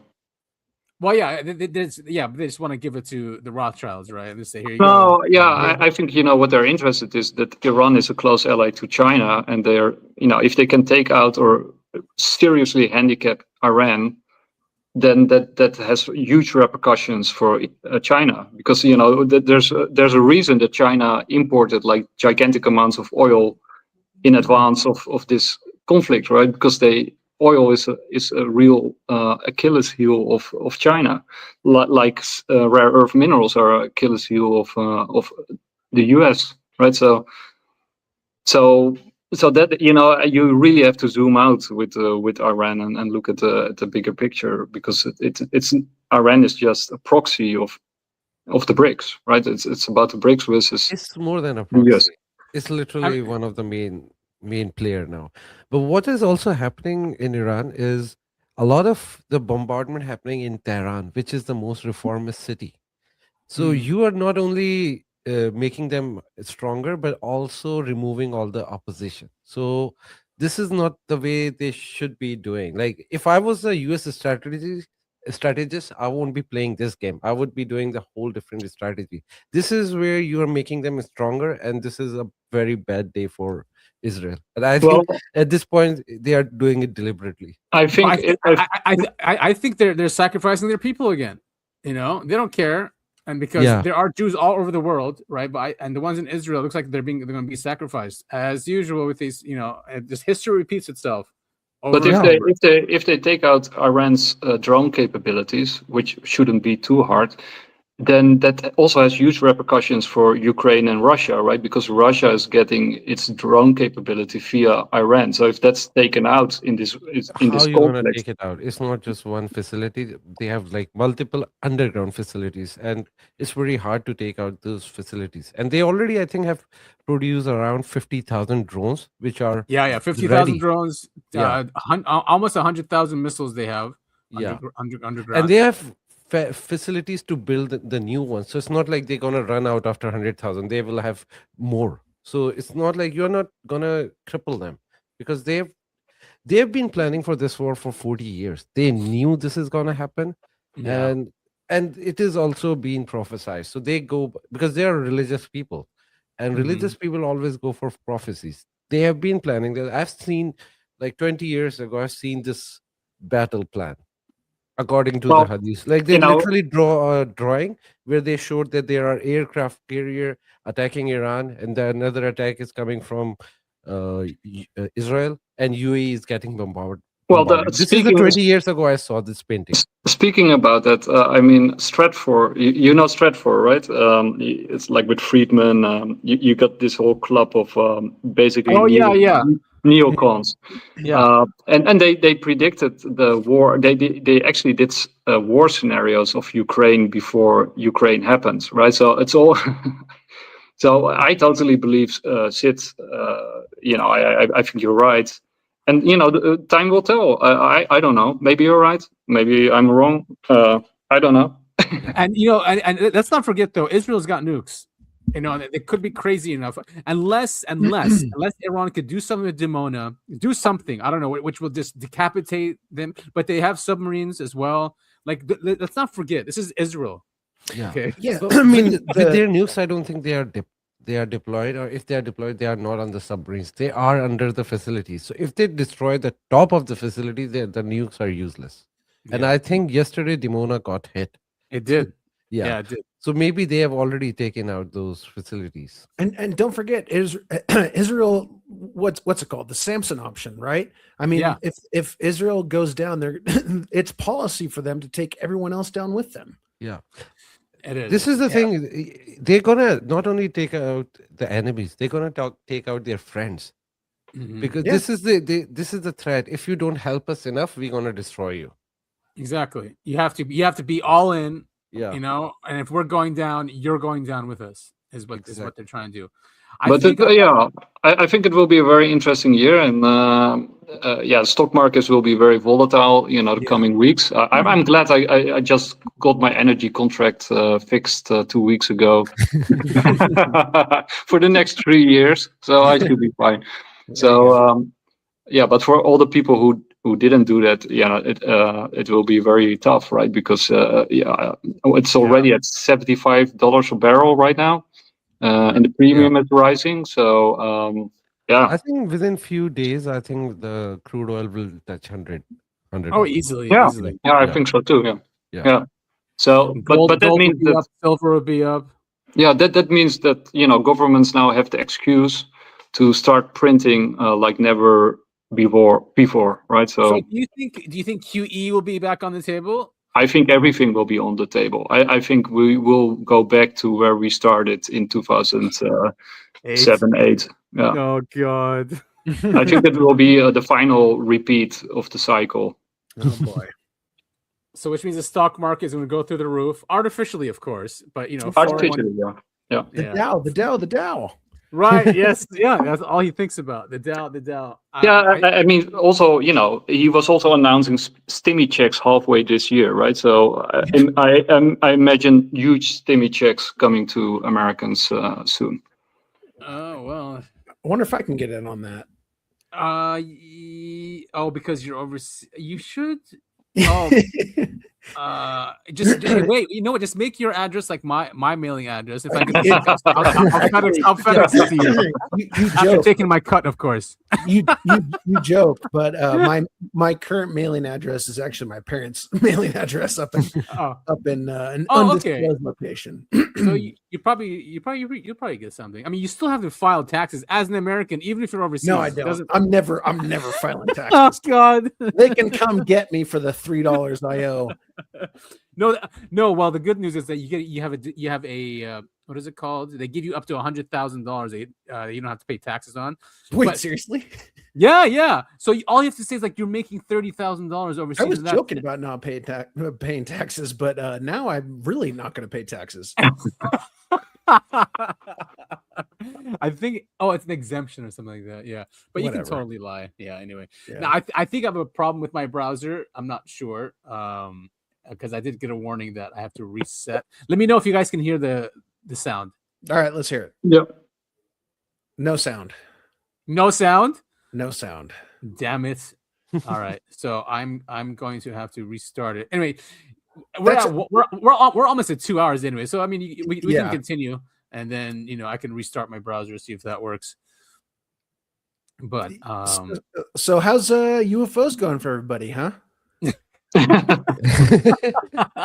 Oh, you know what really pissed me off? Of course, Ryan Bledsoe, which I love. I love Ryan Bledsoe. Maybe not Chris, his father, not too much, but his son Ryan, he's a good dude. He's got a good heart. Mm-hmm. I like the stuff he says, but they're really pushing like Chris Bledsoe's thing of orbs with the Iran thing and. I keep seeing posts about it online on Reddit, mostly about how his prophecies are coming true because we're now at war in the Middle East. And it seems like something is going to happen, maybe not around Easter, but again, it's easy predictions, right? War in the These Middle East. predictions. You know, you could. But he said orbs would show up, right? And they'll be like angels, and it'll be a new day. There's nothing happening. There was like one orb that showed up, or it was a light or something before the night of the bombings, right? That could have been one of our craft as to spy or something. Oh, I just want to talk about this one thing because remember, basically, you were saying, not you guys, but like a lot of people were saying, US have alien weapons and they're gonna use it in the war. They have used this compulator, whatever that name is, in Maduro's kidnapping. I've been watching every video. I've been keeping an eye on this Iran attack. Not a single new weapon have been used. They're using the same technology. This whole thing, as it was going on like back in the day, that I predicted that this is just a lie. It's a scare tactic. They don't have any special weapon. Yeah. What if that, because the Iranians are saying something similar where they said that they're using up their old munitions, they're 5 years old, and then they're going to use their new stuff. What if the US is doing something similar where it's just getting rid of old stuff? No, there is a difference between US and Iran because Iran is there. US have to take everything with them.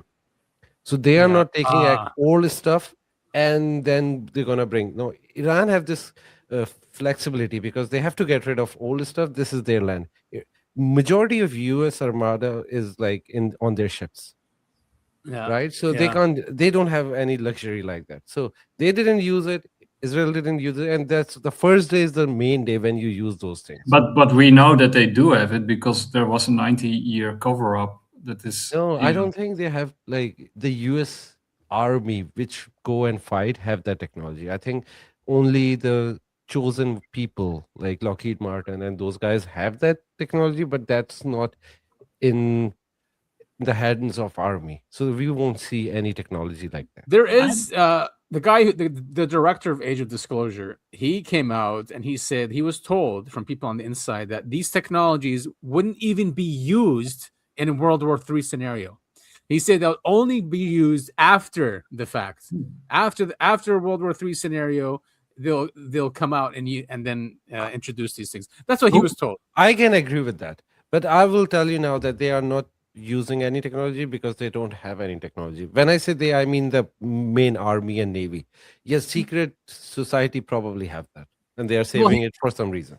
Well, here's the thing about Trump. Now, Trump is a bully. We know him, right? He loves getting on the phone. He loves getting people's faces. What if, if he's backed into a corner because in this war with Iran, what if he calls them up and says, listen, we're going to use the technologies you have in there, or this. I don't know. You know how he gets. For some reason, he can get what he wants from these people. The art of the deal, right? Yeah, but Trump doesn't even know who to deal with, right? Because they are such secret, bro. I don't think they care what Trump say.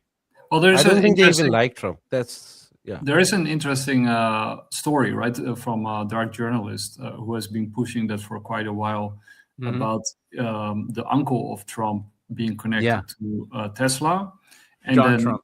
and then the family Trump being very much connected to Nixon, and Nixon having had a time capsule somewhere in the White House. I don't know if any of this is true. Well, it is. I think dark journalists had the guy on, right, who knows this stuff. About that capsule, and it is known that Trump, Nixon did. They did write letters back and forth, right? Him and Nixon, and Nixon told him you're going to be president one day or something. Nixon is of course a very interesting fellow because IQ-wise he was the smartest president in the United States. He has a very interesting background, and he was extremely paranoid. I think he even didn't live in the White House. He was that paranoid. And I wouldn't be surprised if you're being surrounded by Henry Kissinger and right, exactly. He was kind of like George W. Bush, only smart. And he was actually very popular among the people, right? Everybody loved him, but when they got him on TV and people finally saw him and they didn't only hear his voice, and they sort of cornered him. That he failed. Plus, the leaker of the Watergate is also a very interesting story, right? Because the leaker of that story, or the journalist who supposedly broke it, was, I think, military. He was he was a naval officer. Yeah. Naval intelligence. Yeah, there's a very interesting backstory to that, to the fall of Nixon. Right, It was almost that he had to go. So that if that's and I do believe that story, then there's also and if then the other story is true about the connection between Trump and Nixon, all these factions fighting each other. There's clear fight between factions. Also, with the crypto community and the legacy banking system that's going on right now, with big tech and now with China and the US. I mean, I think that's not fake. I think that's a real conflict right there. So something is going on right in the background, and we'll find out. I don't know. Maybe I'm wrong. There's definitely strange connections with Trump. With Trump, his uncle, with the Tesla files. Yeah, the whole thing, right? It's just It is very bizarre. And then with Nixon, I mean, the whole Nixon thing is weird too. But Nixon was the first one who got it out of the government. He's the one who got the secret, the UFO secret. And he was close to Eisenhower, right? Yeah. Yes. Yeah. So he privatized it. He got it out of the government and privatized it and gave it to the contractors. That's the lore. Yeah. Yeah. Oh, by the way, I have 2 new updates. Cyprus is being attacked right now by Iran. See, Cyprus, why did you let the Israelis in Cyprus? Why? No, but they're attacking British base in Cyprus right now. And second is funny. There is a revolution started in Bahrain. In Bahrain, yeah, because they're all Shia. They're all Shia, right? Yeah, they're like 75% Shia over there, right? So they just started a revolution against their king. Dude, what a mess. By the way, it will be really big if the revolution is successful in Bahrain. That is like a big red alarm for Middle East. I mean, yeah. Especially for Saudi. I mean, Saudi basically owns Bahrain. Yeah. Right? Or at least it owns the leadership. So no, Saudi own every GCC country. They are the leader. But Agreed. The interesting fact is Bahrain used to be a part of Iran. Bahrain used to be part of, oh, really? Yeah, until that, the Shah who was kicked out by Iranian, he let that go as a separate country. But I had until no idea. Shah, Bahrain used to be a part of Iran. That's why they have 75% Shias over there. Wow, dude. You learn something every day. That makes a lot of sense now. Makes a lot of sense. And then they put Sunnis on top of them, which Saudi controls. Yeah. Wow. Very interesting. Interesting times, man. Yeah, man. It really is. I mean, well, I guess we did a half UFO show, half. I mean, they're connected. It's connected. They are connected, though. They are absolutely. It's all connected. And that's what we were so interested in. To be honest, this war started because they burned the ball, and Ball took it personally. Yeah. Ball took it personally. And he told Netanyahu to tell Trump.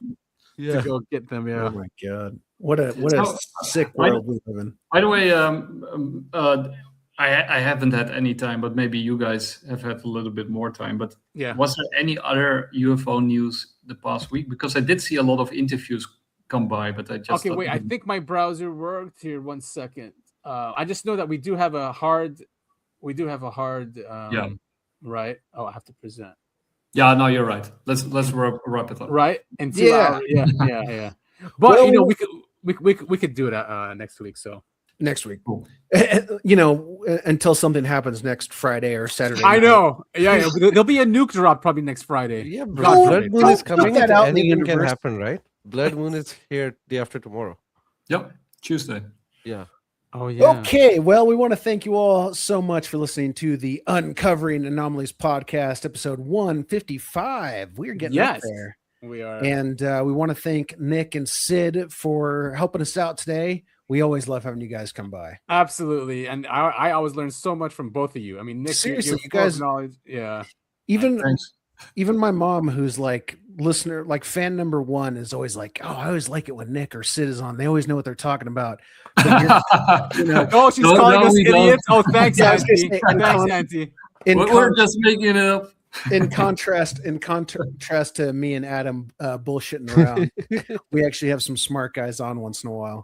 Yeah, actually, Sid, you got a good comment on Spotify in the last video. They said that they really like that you always bring up the spiritual element.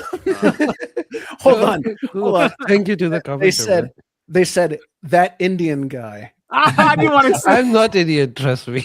I hate Indians. I have no connection with them. He did say that, yeah. Yeah, I'm not making that up. That's what the comment said. But it is always good getting feedback from our listeners, and we do appreciate that. A good comment, yeah. It was still a good comment. And that's not good anymore. If you call me Indian, I think that's the worst insult you can do to me. Oh no. Noted. No, just kidding, man. All right. Well, thank you all so much for listening. That's I Have Needs to Know Adam. I am Toby.